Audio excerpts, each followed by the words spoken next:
राधे राधे दोस्तों, आप सभी का राधा भक्ति चैनल में स्वागत है।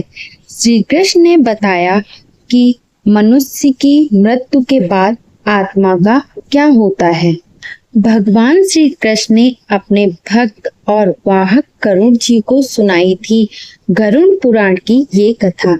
इसी में एक प्रसंग आता है जब भगवान बताते हैं कि प्रेत कैसे होते हैं और उनका आचरण कैसा होता है, प्रेतों का भोजन क्या है।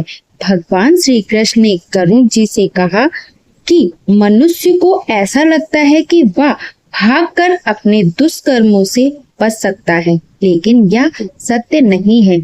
पाप मनुष्य के पीछे पीछे चलता है और आखिरकार उसे शिकार बनाकर ही छोड़ता है। इसलिए मनुष्य को पाप करने से दूर रहना चाहिए। पितृपक्ष के दौरान गरुड़ पुराण में पढ़ने की परंपरा है। श्राद्ध पक्ष के दौरान गरुड़ पुराण पढ़ने से सभी पाप नष्ट हो जाते हैं। यह कथा गरुड़ पुराण से संकलित है। तो दोस्तों, भगवान श्री कृष्ण और गरुड़ के बीच का संवाद ही गरुड़ पुराण के रूप से संकलित किया गया है। इस पुराण में भगवान श्री कृष्ण के मुख से अलौकिक कथाएं कही गई हैं, जिसमें मनुष्य लोक से परे दूसरे लोकों का वर्णन है। एक बार भगवान श्री कृष्ण के भक्त शिष्य और वाहक गरुड़ जी ने मृत्यु के बाद के जीवन के बारे में जिज्ञासा प्रकट की। तब भगवान श्री कृष्ण ने कहा कि हे गरुड़, तुम्हारे अनुरोध पर मैं तुम्हें एक कथा सुनाता हूँ, जिसे सुनकर पता चलता है कि मनुष्य अपने दुष्कर्मों की कैसी सजा भोगता है। प्राचीन काल में संतप्तक नाम के एक विद्वान ने घोर तपस्या करके पापों से मुक्ति हासिल की। वह निर्मल ज्ञान प्राप्त करने के बाद वनवासी हो गया।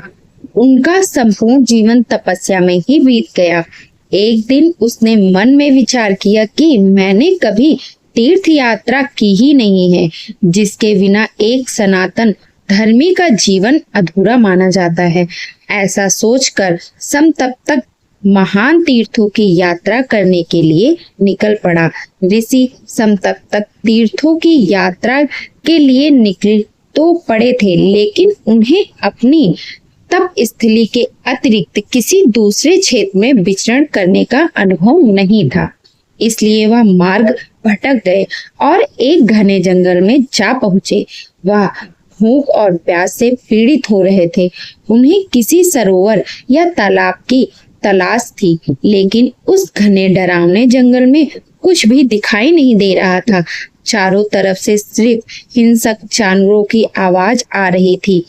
उस जंगल में भटकते भटकते समतप्तक ऋषि को एक विशाल बरगद का पेड़ दिखाई दिया, जिस पर एक सौ लटक रहा था, जिसके साथ 5 प्रेत लिपटे हुए थे। वह उस सौ का भक्षण कर रहे थे। इन प्रेतों का स्वरूप बेहद विभत्स था। उनका रूप शरीर सूखा हुआ था और उनके सभी आंतरिक अंग बाहर दिखाई दे रहे थे। जैसे ही इन भयानक प्रेतों ने समतप्तक ऋषि को देखा, वह सभी दौड़ते हुए आए और उन्हें घेर लिए।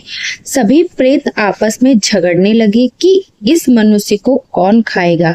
भयभीत होकर समतप्तक भगवान से प्रार्थना करने लगे।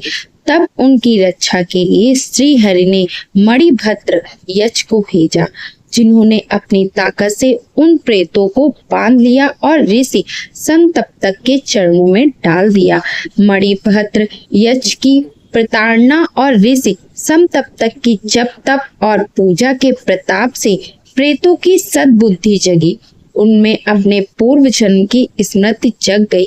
वे सभी समतप्तक ऋषि से क्षमा मांगने लगे और कहने लगे कि पूर्व जन्म के पापों के कारण हम सभी प्रेतों को यह निष्कृष्ट योनि प्राप्त हुई है।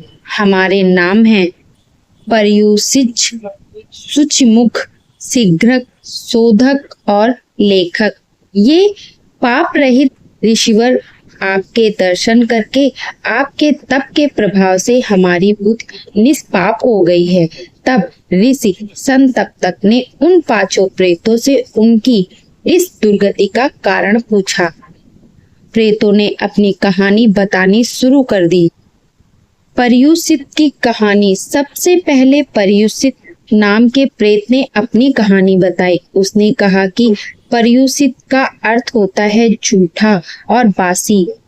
मैंने पिछले जन्म में श्राद्ध पक्ष के दौरान विद्वानों को अपने घर में भोजन के लिए आमंत्रित किया था, लेकिन जिस विद्वान ब्राह्मण को मैंने बुलाया था वह बेहद वृद्ध थे और बड़ी मुश्किल से चल पाते थे। उन्हें अपने घर से मेरे घर तक पहुंचने में काफी समय लग गया था, लेकिन इस दौरान मेरा भूख से बुरा हाल हो रहा था और मैंने जो भी भोजन बनाया था उसे खुद ही खा लिया। इसके बाद जब बुजुर्ग विद्वान मेरे घर पहुंचे तो मैंने उन्हें झूठा भोजन ही परोस दिया। इस पाप के कारण मुझे प्रेत योनि मिली। अब दूसरा प्रेत अपनी कहानी सुनाता है, जिसका नाम था सूचीमुख। सूचीमुख का अर्थ होता है जिसका मुख सुई के भेद के समान हो। उसने बताया कि वह पिछले जन्म में एक लुटेरा था। उसे जो कोई भी दिखाई देता था वह बिना कोई दया दिखाए उसे लूट लेता था। वह बड़ा बलवान था। वह बार एक माँ और उसका 5 साल का बेटा तीर्थ यात्रा करने जा रहे थे, लेकिन रास्ते में उसे यह लुटेरा मिल गया और उसने उन दोनों से सब कुछ छीन लिया और उनकी बेहद पिटाई भी की, जिससे उन दोनों की मौत हो गई। इस पाप के कारण वह लुटेरा प्रेत बना और उसका नाम हुआ सूचीमुख। उसका मुख सुई के भेद की तरह है और वह कुछ भी खा पी नहीं सकता, क्योंकि उसने सुई के भेद जैसे मुख से कुछ जाता ही नहीं था। अब तीसरे प्रेत की कहानी, प्रेत शीघ्रन की कहानी। तीसरा प्रेत अपने पूर्व जन्म में एक व्यापारी था। वह अपने कारोबार के सिलसिले में दूर दूर की यात्रा करता था। एक बार वह अपने घनिष्ठ मित्र के साथ व्यापार करने के लिए दूर देश गया, लेकिन इस व्यापार में उसने मित्र को बहुत लाभ हुआ, जबकि उसे बेहद घाटा हुआ। इसकी वजह से उसने मन में जलन की भावना आ गई। लौटते समय वह जल मार्ग से पानी के जहाज पर यात्रा कर रहे थे। इस दौरान उसका मित्र सो गया। तब उसने अपने नींद में डूबे मित्र को गहरे पानी में ढकेल के मार डाला और उसका पूरा धन हड़प लिया। इस पाप के कारण उसे प्रेत योनि की प्राप्ति हुई। अब चौथा प्रेत अपनी कहानी सुनाता है, जिसका नाम शोधक होता है। पूर्व जन्म में एक जमींदार था। उसके अधिकार में 100 गांव थे, लेकिन उसकी धन संपत्ति की लालसा कम नहीं हुई। शोधक का एक छोटा भाई और बुजुर्ग माता पिता थे, लेकिन धन के लालच में उसने उन सभी को अपने घर से निकाल दिया था, जिसके कारण वह सभी भूख प्यास से पीड़ित होकर बेहद कष्ट भोगते हुए मृत्यु को प्राप्त हुए। इस पाप के कारण वह प्रेत योनि में भटकने लगा। अब पांचवा प्रेत अपनी कहानी सुनाता है, जिसका नाम होता है प्रेत लेखक। पांचवा प्रेत एक मंदिर का पुजारी था। वह उज्जैन के एक बेहद प्रतिष्ठित मंदिर में भगवान की सेवा के लिए नियुक्त था, लेकिन वह स्वभाव से बेहद लालची था। एक बार उसने मंदिर में लगी हुई भगवान की मूर्तियों के आभूषण और रत्न निकाल दिए, जिसकी वजह से ईश्वरी श्री विग्रह बेहद कुरूप दिखाई देने लगे। उसी समय वहां का राजा पूजा करने के लिए वहां पर आया। उसने भगवान की कुरूप मूर्तियों को देखा तो संकल्प किया कि जिसने भी यह कुकृत किया है उसे वह मृत्यु दंड देगा। राजा का ऐसा संकल्प सुनकर पुजारी डर के मारे कांपने लगा। जब राजा भगवान के सामने सिर झुकाकर प्रणाम कर रहा था, तभी उसने राजा की तलवार उठाकर उसका सिर काट दिया और वहां से भाग खड़ा हुआ। लेकिन उसके पाप ने उसका पीछा किया और वह प्रेत बनकर उस भयानक वन में रहने लगा। अब आइए जानते हैं क्या है प्रेतों का भोजन। ऋषि समतप्तक ने इन प्रेतों से उनकी दर्द भरी कहानी सुनी और पूछा कि तुम सभी का आचरण और आहार क्या है। प्रेतों ने जवाब दिया कि जिस घर में पूजा पाठ, शुभ कर्म, साफ सफाई, श्राद्ध और तर्पण नहीं किए जाते, हम उन घरों में बेहद आसानी से प्रवेश कर जाते हैं। वहां रहने वालों के शरीर से निकली गंदगी ही हमारा भोजन है। जल्द ही हम ऐसे अशुद्ध घरों में रहने वाले लोगों को अपने जैसा बना लेते हैं। हम सभी अज्ञानी, तामसिक और मंद बुद्धि हैं और ऐसे ही लोगों के बीच रहना पसंद करते हैं। लेकिन आज आपके सत्संग और तप के प्रभाव के कारण हमारी पूर्व जन्म की स्मृति जग गई है।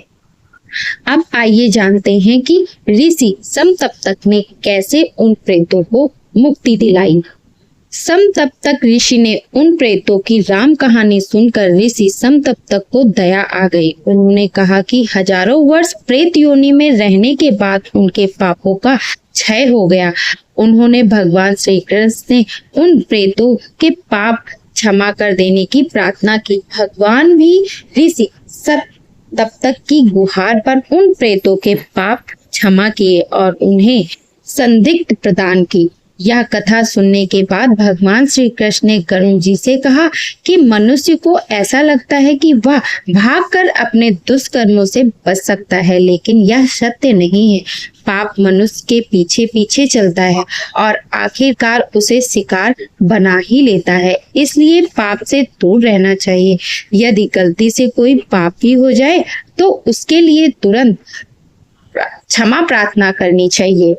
मनुष्य प्रतिदिन हजारों कर्म करता है। उन कर्मों में पाप और पुण्य दोनों होते हैं, जिनके प्रभाव से बचने के लिए उसे अपने सभी कर्म मुझे अर्थात श्री कृष्ण को समर्पित करने चाहिए और निष्काम जीवन व्यतीत करना चाहिए। प्रेम से बोलिए जय श्री हरि विष्णु।